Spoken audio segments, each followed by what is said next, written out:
Bismillahirrahmanirrahim. Assalamualaikum warahmatullahi wabarakatuh. Alhamdulillahirabbil alamin. Wassalatu wassalamu ala asyrafil anbiya'i wal mursalin sayyidina wa maulana Muhammadin wa ala alihi wa sahbihi ajma'in, amma ba'du. Pada pagi hari ini kita kembali melaksanakan PJJ atau pembelajaran jarak jauh pada mata pelajaran Pendidikan Agama Islam dan Budi Pekerti. Untuk mengawali pada pagi hari ini, mari kita sama-sama membaca doa di waktu pagi. Bismillahirrahmanirrahim. Allahumma bika asbahna wa bika amsayna wa bika nahya wa bika namutu wa ilaikan nusyur. Amin ya rabbal alamin. Pada Jumat lalu, kita telah mempelajari mengenai sholat sunnah yang dilakukan secara berjamaah.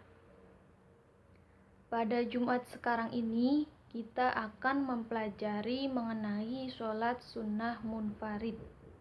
Baik, untuk mengawali pembelajaran kita pada pagi hari ini, seperti biasa, mari kita awali dengan membaca suratul Fatihah dan sholawat. Ala hadhihi niyyah wa ala kulli niyyatin sholihah. Al-Fatihah. A'udzu billahi minasyaitonir rajim. Bismillahirrahmanirrahim. Alhamdulillahi rabbil alamin. Arrahmanir rahim. Maliki yaumiddin. Iyyaka na'budu wa iyyaka nasta'in. Ihdinas shiratal mustaqim. Shiratal ladzina an'amta 'alaihim ghairil maghdubi 'alaihim waladdallin. Baik, mari sama-sama kita membaca sholawat. Shollu 'alan Nabi Muhammad. Sallallahu ala Muhammad. Sallallahu alaihi wasallam.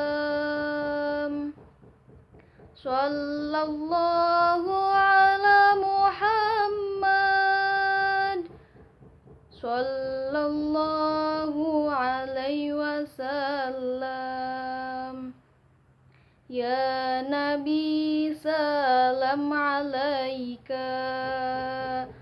Ya Rasul, salam alaika. Ya Habib, salam alaika. Sholawatullah alaika. Alhamdulillahirabbil alamin. Semoga dengan dibacakannya suratul Fatihah dan sholawat, kita semua mendapatkan syafaat dan keberkahan dari Nabi Muhammad Sallallahu Alaihi Wasallam. Amin ya rabbal alamin. Adapun tujuan pembelajaran kita kali ini yaitu peserta didik diharapkan mampu, yang pertama, melaksanakan sholat sunnah munfarid sebagai perintah agama. Yang kedua, menunjukkan perilaku peduli dan gotong royong sebagai implementasi pemahaman sholat sunnah munfarid. Yang ketiga, memahami tata cara sholat sunnah munfarid. Dan yang keempat yaitu mempraktikkan sholat sunnah munfarid. Sholat sunnah munfarid. Sholat sunnah munfarid merupakan sholat sunnah yang dilakukan secara sendirian, tidak ada imam ataupun makmum. Adapun macam-macam sholat sunnah munfarid ialah yang pertama, yaitu sholat sunnah rawatib.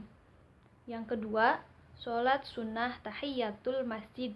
Dan yang ketiga, yaitu sholat sunnah istikharah. Sholat sunnah rawatib. Sholat sunnah rawatib ialah sholat sunnah yang mengiringi sholat fardu. Dilaksanakan sebelum dan sesudah melaksanakan sholat fardu. Sholat sunnah yang dilakukan sebelum melaksanakan sholat fardu dinamakan sholat sunnah rawatib qobliyah. Adapun sholat sunnah yang dilakukan setelah melaksanakan sholat fardu dinamakan dengan sholat sunnah rawatib ba'diyah. Hukum melaksanakan sholat rawatib ialah sunnah, namun ada yang tergolong ke dalam sunnah muakkad dan sunnah ghairu muakkad. Sholat sunnah yang tergolong dalam sholat sunnah rawatib muakkad ialah sholat sunnah 2 rakaat sebelum subuh, sholat sunnah 2 rakaat sebelum zuhur, sholat sunnah 2 rakaat sesudah zuhur, sholat sunnah 2 rakaat sesudah maghrib, dan sholat sunnah 2 rakaat sesudah isya. Adapun sholat sunnah yang tergolong ke dalam sholat sunnah rawatib ghairu muakkad ialah sholat sunnah 2 rakaat sebelum asar, 2 rakaat sebelum maghrib, dan 2 rakaat sebelum isya. Sholat tahiyatul masjid. Sholat tahiyatul masjid ialah sholat sunnah yang bertujuan untuk menghormati masjid. Dikerjakan ketika memasuki masjid sebelum seseorang itu duduk dan sholat jamaah belum dimulai. Hukum melaksanakan sholat sunnah tahiyatul masjid ialah sunnah. Sabda Rasulullah Shallallahu Alaihi Wasallam mengenai sholat sunnah tahiyatul masjid ialah berbunyi, "Idza jaa ahadakumul masjida falyusolli sajdataini min qabli ay yajlisa." Rawahu Abu Daud. Yang artinya, apabila salah seorang di antara kamu masuk ke dalam masjid, maka hendaklah dia mengerjakan sholat 2 rakaat sebelum duduk. Hadis riwayat Abu Daud.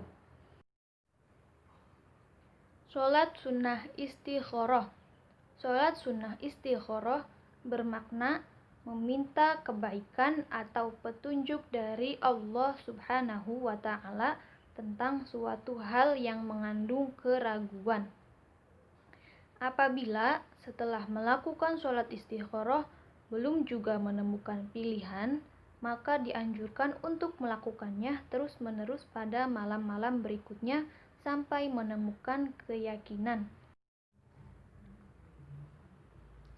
Dalam kitab I'anatul Talibin jilid 1 halaman 257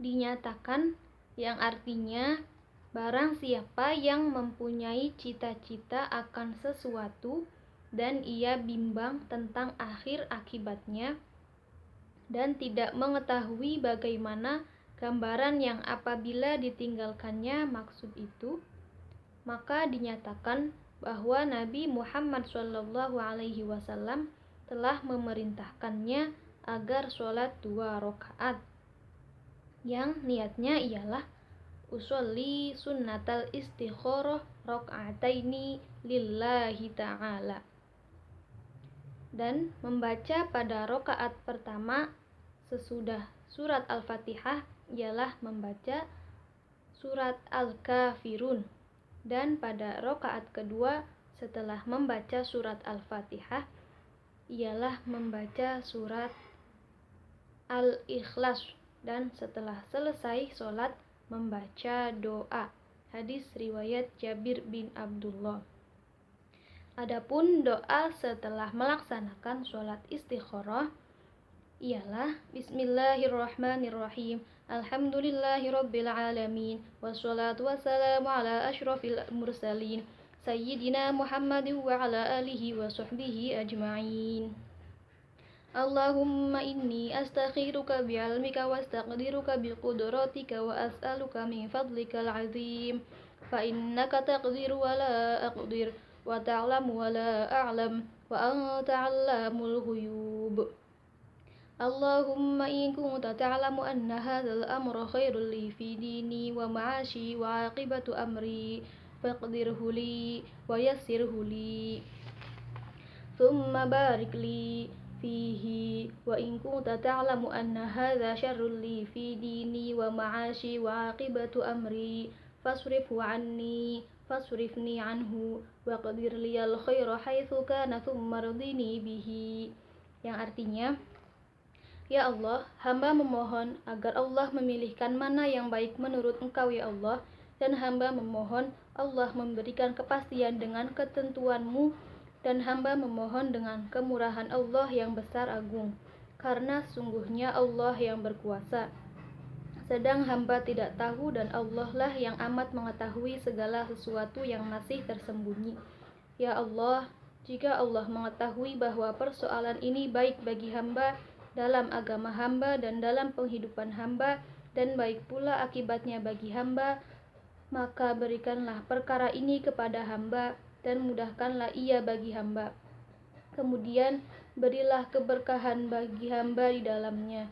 Ya Allah, jika Allah mengetahui bahwa sesungguhnya hal ini tidak baik bagi hamba, tidak baik bagi agama hamba dan penghidupan hamba, dan tidak baik akibatnya bagi hamba, maka jauhkanlah hal ini daripada hamba, dan jauhkanlah hamba daripadanya, dan berilah kebaikan di mana saja hamba berada.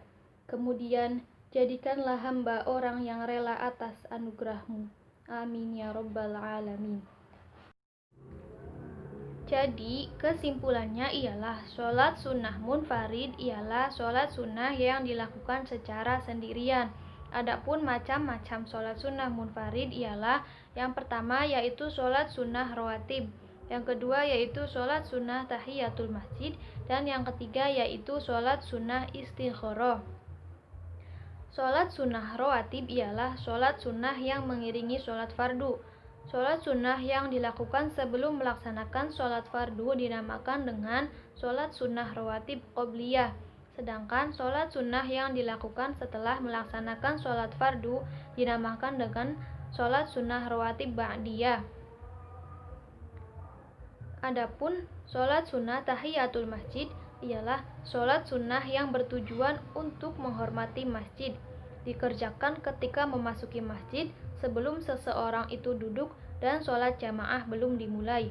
Adapun sholat istikharah ialah sholat yang bermakna meminta kebaikan atau petunjuk dari Allah Subhanahu wa Ta'ala tentang suatu hal yang mengandung keraguan. Cukup sekian pembelajaran kita pada Jumat kali ini. Semoga apa yang kita peroleh pada hari ini dapat bermanfaat untuk kehidupan kita dan dapat diamalkan setiap hari. Baik, mari kita tutup pembelajaran kali ini dengan membaca hamdalah dan doa kafaratul majlis. Alhamdulillahirabbil alamin. Subhanakallahumma wa bihamdika asyhadu an la ilaha illa anta astaghfiruka wa atubu ilaik. Terima kasih. Wassalamualaikum warahmatullahi wabarakatuh.